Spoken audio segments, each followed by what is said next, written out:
ప్రభువు పేరిట మీ అందరికీ షలోం. ఈరోజు దేవుని వాగ్దానము. అప్పుడు సమూయేలు ఒక రాయి తీసి మిస్పాకును షేనుకును మధ్య దాన్ని నిలిపి, ఇంతవరకు యెహోవా మనకు సహాయము చేసినని చెప్పి దానికి ఎబెనెజరు అని పేరు పెట్టెను. సమూయేలు మొదటి గ్రంథం 7వ అధ్యాయము 12వ వచనం. ప్రియ సహోదరి సహోదరులారా, ఈరోజు ఈ వాక్యము వినిచిన మీ అందరికీ మన ప్రభువును ప్రియరక్షకుడైన యేసు క్రీస్తు నామమున ఈ నూతన దినపు శుభములను వందనములను తెలియజేయుచున్నాను. ప్రియులారా, ఇశ్రాయేలు ప్రజలు దేవునికి అవిధేయులుగా జీవిస్తూ దేవుని అనుసరించడానికి దుఃఖపడుతున్న సందర్భంలో 20 సంవత్సరాలు ఫిలిస్తీన్ల యొక్క చేతిలో వారు బహు శ్రమల పాలైపోయిన సందర్భాన్ని మనము చూస్తాం. అప్పుడు దైవజనుడైన సమూయేలు యొక్క సలహాను వారు స్వీకరించి ఆలకించి వారు దేవుని సన్నిధిలో ఉపవాసముండి పాపాత్మలమని ఒప్పుకున్నారు.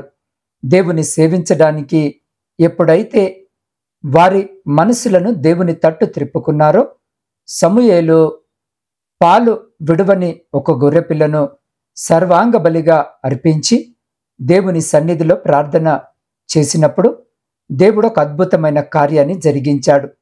ఫిలిస్తీన్ల మీద ఉరుములు మెరుపులు మెండుగా మెరిపించి ఇశ్రాయేలు చేతిలో ఫిలిస్తీన్లు ఓడిపోయినట్లుగా చేశారు.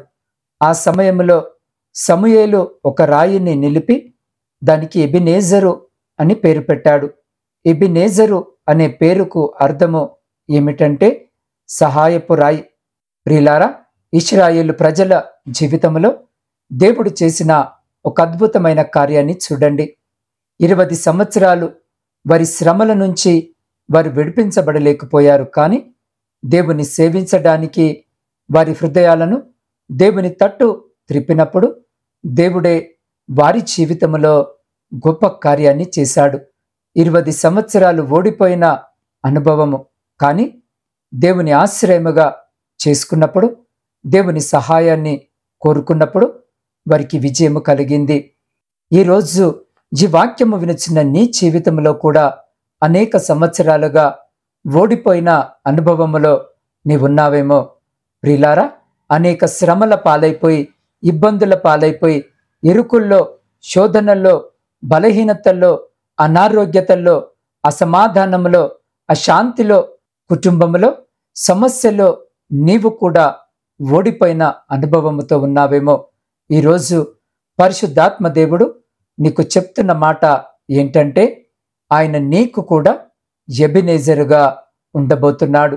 నీ జీవితంలో కలిగిన ప్రతి ఒక్క పాపపు స్థితి నుంచి విడిపించడానికి ప్రభువైన యేసు క్రీస్తు వారే సర్వాంగ బలిగా అర్పించబడ్డాడు. కాబట్టి ఈరోజు తండ్రి అని పిలవడానికి, ఆయన సమక్షంలో ప్రార్థన చేయడానికి మనకు ఆధిక్యత కలిగింది. మన ప్రార్థనలు కూడా ఆలకించబడతాయి. కాబట్టి ఈరోజు యేసు క్రీస్తు ప్రభు ద్వారా నీవు చేసే ప్రతి ప్రార్థనను దేవుడు ఆలకించి నీకు కూడా సహాయం చేయడానికి ఆయన ఇష్టపడుతున్నాడు. ఒక కానాను స్త్రీ తన బిడ్డ భయంకరమైన దురాత్మ చేత పీడింపబడుతున్నప్పుడు యేసు ప్రభు దగ్గరికి వచ్చి నాకు సహాయం చేయమని అడిగింది. అలా అడిగినప్పుడు ప్రభు ఆమె విశ్వాసాన్ని చూసి ఆమె కుమార్తెను బాగు చేసినట్లుగా మనము లేఖన భాగములో చదవగలము. ఆమె అనేక సంవత్సరాలుగా ఆమె బిడ్డ ఆ బాధలో ఉంది, కానీ ప్రభువైన యేసు క్రీస్తు వారు విడిపించారు. ఈరోజు యేసు నామములో నీవు దేవుని దగ్గరికి రాగలిగితే, యేసు నామములో గనక ఈరోజు జీవాక్యము వినిచిన నీవు ప్రార్థన చేయగలిగితే, ఇప్పటి వరకు నీకున్న ప్రతి అపజయాలను జయాలుగా మార్చి దేవుడు నీ జీవితంలో గొప్ప కార్యాలు జరిగిస్తాడు. కాబట్టి నీకు ఎబెనెజరుగా ఉండే దేవుణ్ణి నువ్వు కలిగి ఉన్నావు. సహాయము చేసే దేవుణ్ణి నువ్వు కలిగి ఉన్నావు. కాబట్టి ధైర్యము కలిగి ఉండు. నీ అపజయాలన్నీ కూడా జయాలుగా ఆయన మార్చబోతున్నాడు. ప్రియులారా, మనలో ప్రతి ఒక్కరికి సహాయము అవసరము. కొన్ని సమయాల్లో జీవితంలో ఎదురగు జటిల సమస్యలను అధిగమించడానికి బాధకరమైన నష్టాన్ని సహించడానికి, కష్టభరితమైన పరీక్షను తట్టుకోవడానికి రాయి వంటి దృఢమైన సహాయము మనకు అవసరమవుతుంది. జీవితపు సమస్యలయందు సహాయము చేయవాడు ఎబెనేజరుగా ఉన్న మన ప్రభువే. ఆయన వలనే మనకు సహాయము కలుగును. ప్రభు వలననే నాకు సహాయము కలుగును, ఆయన భూమి ఆకాశములను సృజించినవాడు అని దేవుని వాక్యము సెలవిస్తుంది. కాబట్టి ప్రియ సహోదరి, సహోదరుడా, ఒకవేళ ఈరోజు ఈ వాక్యము వినుచున్న నీవు యుద్ధములో ఉన్నావా? ఉంటే ఎబెనేజరు నీకు సహాయము తప్పక చేయగలడు. ఎందుకంటే పరిశుద్ధ లేఖన భాగములో ఫిలిస్తీన్లతో యుద్ధము చేయుటకై బయలుదేరి ఎబెనేజరులో దిగగా ఫిలిస్తీన్లు అఫేకులో దిగిరి అన్న వచనము ప్రకారము ప్రియులారా, జీవితము యొక్క యుద్ధ రంగము, కొందరి జీవితాలు అనుదినము కూడా యుద్ధమే. సాతానుతో, ఈ లోకముతో, శరీరముతో, పాపముతో, దుష్ట శక్తులతో, అప్పుల భారముతో, జీవిత సమస్యలతో, దయ్యపు శక్తులతో ప్రతి దినము కూడా మన జీవితము ఒక యుద్ధమే. అయితే ఈరోజు ఈ వాక్యము వినిచిన నీవు గనుక ఎబెనేజరుతో ఉంటే నీదే విజయం. కారణము ఏంటో తెలుసా? నీ యుద్ధములో ఎబెనేజరు అనగా సహాయపు రాయిగా ఉన్న ప్రభు నీతో కూడా ఉండి నీకు విజయము దయచేస్తాడు. ఇశ్రాయేలీయులు ఫిలిస్తీన్లతో యుద్ధానికి దిగినప్పుడు వారు ఎబెనేజరులో దిగినారు, అనగా వారు సహాయపు రాయిని ఆశ్రయించినారు. ప్రభు ఆ యుద్ధములో వారికి సహాయం చేసి వారికి గొప్ప విజయాన్ని ఇచ్చినాడు. కారణము ఆయనే సహాయపు రాయి అయిన ఎబెనేజరు. ఈరోజు ఈ వాక్యము వినుచున్న నీవు కొండలాంటి దారిలో ఉన్నావా? అయితే నీకు సహాయము చేసేవాడు ఎబెనేజరే. క్రైస్తవులుగా మనం ఎప్పుడైతే కష్టమైన దారిలో నడుస్తున్నామో, కొండల తట్టు నా కన్నులెత్తుచున్నాను, నాకు సహాయము ఎక్కడి నుండి వచ్చునో, యెహోవా వలననే నాకు సహాయము కలుగునని దేవుడు వాగ్దానము చేసిన ప్రకారము ప్రియ సహోదరి, సహోదరుడా, జీవిత ప్రయాణము ఒక్కోసారి రాళ్ల మార్గముగా, కొండ మార్గముగా ఉంటుంది. యాత్రికులు యెరూషలేము దేవాలయమునకు ప్రయాణము చేయనప్పుడు వారు దొంగల బారిన పడడము జరుగుతుంది. సహాయము కొరకు కొండలపై ఉంచబడిన సైనికుల కొరకు వారు పైకి చూసేవారు. జీవిత యాత్రలో మనకు కాపుదల, సహాయము ఆయనే. కాబట్టి ఒక ఉదాత్తమైన సహాయకుడు ఎబెనేజరు దేవుడే మీతో పాటు రావడానికి సిద్ధముగా ఉన్నాడు. ఆయనకు మీకంటే ఎక్కువ అనుభవము, శక్తి ఉన్నాయి. ఆయన ఓపికగా మీతో పాటు నడుస్తూ ప్రమాదకరమైన సమయములో, స్థలములో మీకు సహాయ హస్తము అందిస్తాడు.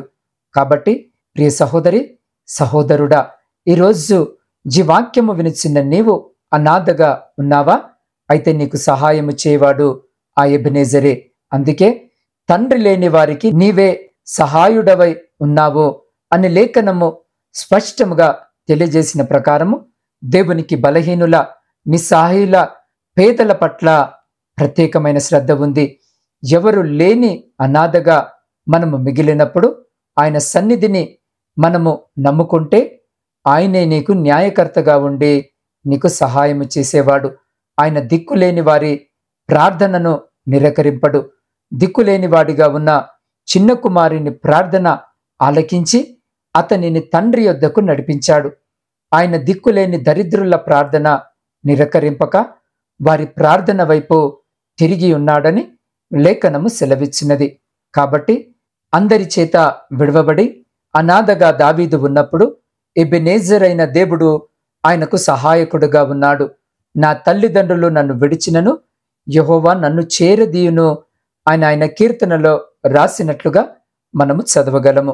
ప్రియ సహోదరి, సహోదరుడా, ఈరోజు ఈ వాక్యము వినిచిన నీవు ఆపదలలో ఉన్నావా? అయితే నీకు సహాయము చేసేవాడు ఆ ఎబెనేజరు దేవుడే. ఆపదలలో ఉన్న మనకు సహాయకుడు ఎబెనేజరు అని కీర్తన గ్రంథములో వ్రాయబడి ఉన్నట్లుగా మనము చదవగలము. దేవుడు మనకు ఆశ్రయమును, దుర్గమునై ఉన్నాడు. ఆయన ఆపత్కాలములో నమ్ముకోదగిన సహాయకుడు కూడా. అందుకే దావీదు అనేక ఆపదలలో చిక్కుకొన్నప్పుడు ప్రభు ఆయనకు సహాయకుడుగా ఉన్నాడు. నీవు నాకు సహాయకుడవై ఉంటివి, నీ రెక్కల చాటున శరణుజొచ్చి ఉత్సాహధ్వని చేసేదనని దావీదు సంతోషముగా కీర్తన గ్రంథంలో వ్రాసినట్లుగా మనము చదవగలము. అయితే ఈరోజు ఈ వాక్యము వినుచున్న నీవు భయపడే పరిస్థితిలో ఉన్నావా? ఒకవేళ నీవు అలాంటి పరిస్థితిలో ఉంటే నీకు సహాయము చేసేవాడు కూడా ఆ ఎబెనేజరు దేవుడే. అందుకే లేఖన భాగము ఈ విధముగా సెలవిస్తుంది, కాబట్టి ప్రభు నాకు సహాయకుడు, నేను భయపడను, నరమాత్రుడు నాకేమి చేయగలడు అని మంచి ధైర్యముతో చెప్పగలవారమై మనమున్నాము. భయము కలిగించు గాఢాంధకారపు లోయలో సంచరించినా గాని నేను భయపడనని దావీదు చెప్పుచున్నాడు. కారణము ఏంటో ఒక్కసారి ఆలోచించి చూశారా ప్రియ సహోదరి సహోదరుడా? ఎబెనేజరైన దేవుని యొక్క దుడ్డుకర్ర మరి ఆయన దండము దావీదునకు సహాయముగా ఉన్నాయి. గాఢాంధకారపు లోయలో నేను సంచరించినను ఏ అపాయమునకు భయపడను, నీవు నాకు తోడయున్నావు, నీ దుడ్డుకర్రయు నీ దండమును ఆదరించునని ఆయన ధైర్యముగా లేఖన భాగములో వ్రాసినట్లుగా మనము చదవగలము. ఒకవేళ ఈరోజు ఈ వాక్యము వినుచున్న నీవు బలహీనమైన స్థితిలో ఉన్నావేమో, ఒకవేళ నీవు అలాంటి స్థితిలో ఉంటే కూడా ఈరోజు నీకు సహాయము చేయవాడు ఎబెనేజరు దేవుడే. అందుకే లేఖన భాగములో బలహీనమైన స్థితిలో ఉన్న ఆసారాజు దేవుని సహాయము కొరకు మొరపెట్టాడు. ఆసా తన దేవుడైన యెహోవాకు మొరపెట్టి, యెహోవా, విస్తారమైన సైన్యము చేతిలో ఓడిపోకుండా బలము లేని వారికి సహాయము చేయుటకు నీకన్నా ఎవరు లేరు, మా దేవా యెహోవా, మాకు సహాయము చేయము, నిన్నే నమ్ముకొని ఉన్నామని ఆసా దేవుని వైపు తిరిగి దేవునికి మొరపెట్టినట్లుగా మనము గమనించగలము. ప్రియ సహోదరి సహోదరుడా, ఈరోజు ఈ వాక్యము వినుచున్న నిన్ను సాతాను శోధనల వల్ల కొన్నిసార్లు ఈరోజు ఈ వాక్యము వినుచున్న నీ పరిస్థితి బలహీనముగా ఉండి ఉండవచ్చును. అయినా సరే దిగులు పడవద్దు. ఎందుకంటే ఎబెనేజరు తన ఆత్మ ద్వారా నిన్ను బలపరిచి సహాయము చేయుటకు ఆయన ఈరోజు నీ వైపు చూస్తూ ఇష్టపడుచున్నాడు. అటువలే ఆత్మయు మన బలహీనతను చూసి సహాయము చేయుచున్నాడని లేఖన భాగములో మనము చదవగలము. ఒకవేళ ఈరోజు ఈ వాక్యము వినుచున్న నీవు తక్కువ స్థితిలో ఉన్నావా? నీకు సహాయము చేయవాడు కూడా ఎబెనేజరు దేవుడే. ఒంటరిగానో స్వల్పముగానో ఉన్నావా? అయినా సరే భయపడవద్దు. ఎందుకో తెలుసా? ఎబెనేజరు నీకు సహాయము చేసి నిన్ను బలమైన జనముగా మారుస్తానని వాగ్దానము చేస్తున్నాడు. అందుకే పొరుగు వంటి యాకోబు, స్వల్ప జనమగు ఇశ్రాయేలు, భయపడకుడి, నేను నీకు సహాయము చేయుచున్నానని లేఖన భాగములో దేవుడు మనకు వాగ్దానము చేసి ఉన్నాడు. ఒంటరిగా ఐగుప్తులోనికి వచ్చిన యోసేపునకు దేవుడు సహాయము చేసినప్పుడు యోసేపు బలమైన మందగా అభివృద్ధి చెందినట్లుగా మనకు తెలుసు. ప్రియ సహోదరి సహోదరుడా, ఒంటరిగా ఉండగా యోసేపుకు దేవుడే సహాయముగా ఉన్నాడు.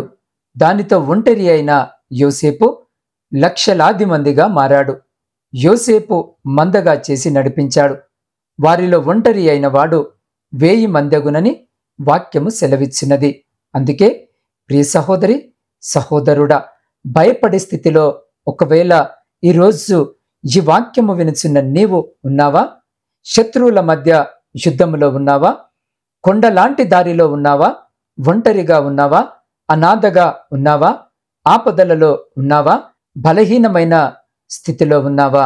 నీవు ఏ స్థితిలో ఉన్నప్పటికీ ప్రియ సహోదరి సహోదరుడా, దిగులు పడవద్దు, భయపడవద్దు.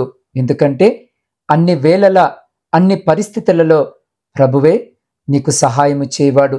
ఈ అపాయకరమైన కాలాల్లో మనకింకా ఎక్కువగా సహాయము అనుగ్రహించువాడుగా ఎబెనేజర్ అయిన దేవుడున్నాడు. కాబట్టి ఈరోజు ఈ వాక్యము వినిచిన మీరు ఎవరైనా సరే, ఏ స్థితిలో ఉన్నా సరే, మీ పరిస్థితి ఎటువంటిదైనా సరే, దేవుని వాక్యమైన యేసు ఎబెనేజరు నీకు సహాయము చేయుటకు సిద్ధముగా ఉన్నాడు. అందుకే నేను నీకు ఉపదేశములను కోరుకొని ఉన్నాను, నీ చేయి నాకు సహాయమగునుగాక అని దేవుని వాక్యములో వ్రాయబడి ఉన్నట్టుగా ఆనందించి ధ్యానించి లోబడేవారు ఎల్లవేళలా ఎబెనేజర్ యొక్క సహాయమును అనుభవిస్తారు. ప్రియ సహోదరి సహోదరుడా, ఈ అంత్య దినాలలో ఎబెనేజరు ఎల్లవేళలా ఈరోజు ఈ వాక్యము వినిచిన నీకు సహాయము చేసి నిన్ను బహుగా దీవిస్తానని వాగ్దానము చేస్తున్నాడు. అట్టి రీతిగా మన జీవితాలను సిద్ధపరచుకుని అటువంటి గొప్ప కృప ధన్యత దేవుడు ఈరోజు ఈ వాక్యము వినిచిన మీకును మీ కుటుంబమునకును మరియు మీ ప్రియులకు వారికి ఇప్పుడు ఎల్లప్పుడు సదా ఎల్ల కాలము దయచేసి మిమ్మల్ని అందరినీ ఆయన తన శక్తి కలిగిన రెక్కల చాటున సంరక్షించి కాపాడును గాక. ఆమేన్. ప్రార్థన. పరిశుద్ధుడా, ప్రేమ నమ్మకము కలిగిన మా ప్రియ పరలోకపు పరమ తండ్రి, మీ శ్రేష్టమైన జీవము కలిగిన నామానికి స్తుతులు స్తోత్రాలు వందనాలను చెల్లించుకొనిచున్నాం. దేవా, గడిచిన కాలమంతా మమ్మలందరినీ మీ కృపలో భద్రపరిచి ఈ నూతన దినము మరొక మారు ఈ పరిశుద్ధ దినమందు మీ వాగ్దాన వచనము ద్వారా మీరు మాతో మాట్లాడి మా విశ్వాసమును బలపరిచిన మీ గొప్ప ప్రేమను బట్టి మీకే కృతజ్ఞత వందనాలను చెల్లించుకొనిచున్నాం. కొండల తట్టు నా కన్నులెత్తుచున్నాను, నాకు సహాయము ఎక్కడి నుండి వచ్చును? యెహోవా వలననే నాకు సహాయము కలుగునని వాగ్దానము చేసిన ఎబెనేజరు దేవుడవై ఉన్నావు అయ్యా. లాంటి నిన్ను ఆనుకొని ఈరోజు మేము జీవించేటటువంటి కృపను మాకు దయచేయమని వేడుకొనిచున్నాం. దేవా, ఎంతమంది బిడ్డలు అనేక సంవత్సరాలుగా ఏ సమస్యలో బహుగా బాధపడుతున్నారో అయా, ఈ దినాన వారందరి జీవితాలలో విడుదలనిచ్చి విజయాన్నిచ్చి వారికి సహాయము చేసే దేవుడుగా నీవున్నందుకై నీకే కృతజ్ఞత వందనాలను చెల్లించుకొనిచున్నాం. అయ్యా, ఈ నూతన పరిశుద్ధ దినమందు తండ్రి, మా ప్రతి సమస్యను, దుఃఖమును, ఆవేదనను, ప్రతి సమస్యను ఇదిగో మీ పాద సన్నిధిలో పెట్టుచున్నాం. అయ్యా, నీవు చూసే దేవుడవు, వినే దేవుడవు, మాట్లాడే దేవుడవు కాబట్టి ఎబెనేజరుగా ఉన్న నీవు మాకు సహాయము చేయమని నీ పాద సన్నిధిలో వేడుకొనిచున్నాం. దేవా, ఈరోజు జన్మదిన వివాహ వార్షికోత్సవాలు జరుపుకొంచున్న ప్రతి బిడ్డ కొరకు ప్రత్యేకముగా ప్రార్థిస్తున్నాం. అయ్యా, ప్రతి బిడ్డను ప్రత్యేకముగా జ్ఞాపకము చేసుకుని మీ నూతన దయా కిరీటము చేత ఆశీర్వదించి రాబోయే కాలమంతా కూడా సంతోషకరమైన కుటుంబ జీవితమును బిడ్డలకు దయచేయమని వేడుకొనిచున్నాం. శారీరక మానసిక బలహీనతలతో బాధపడుతున్న బిడ్డలందరినీ ముట్టి సంపూర్ణ స్వస్థతను దయచేయమని వేడుకొనిచున్నాం.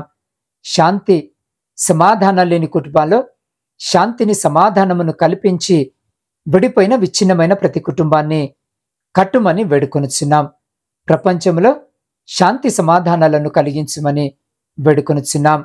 దేవా, విద్యాభ్యాసాన్ని చేస్తున్న ప్రతి బిడ్డను జ్ఞాపకం చేసుకుంటే నాయనా, అయ్యా, బిడ్డలు విద్యను అభ్యసించుండగా కావలసిన మంచి ఆరోగ్యమును, జ్ఞానమును, జ్ఞాపక శక్తిని దయచేసి బిడ్డలు పరీక్షలు రాస్తుండగా గడిచిన కాలమంతా కష్టపడి చదివిన ప్రతి అంశమును పరీక్షలలో సరైన విధంగా వ్రాసి విజయము పొందుకున్నటకు ఆ బిడ్డలందరినీ దీవించి మీ కృపలో భద్రపరిచి కుడికి గాని ఎడమకు గాని తొలగకుండా ఆశీర్వదించి చుట్టూ మీ కంచె వేయమని వేడుకొనిచున్నాం. దేవా, ఈ సమయంలో వాక్యము విని ఈ ప్రార్థనలో ఏకీభవిస్తున్న నాత్మీయ కుటుంబంలోని ప్రతి బిడ్డ కొరకు ప్రత్యేకంగా ప్రార్థిస్తున్నాను. అయ్యా, దినాన బిడ్డలందరినీ మీరు జ్ఞాపకము చేసుకోండి నాయనా.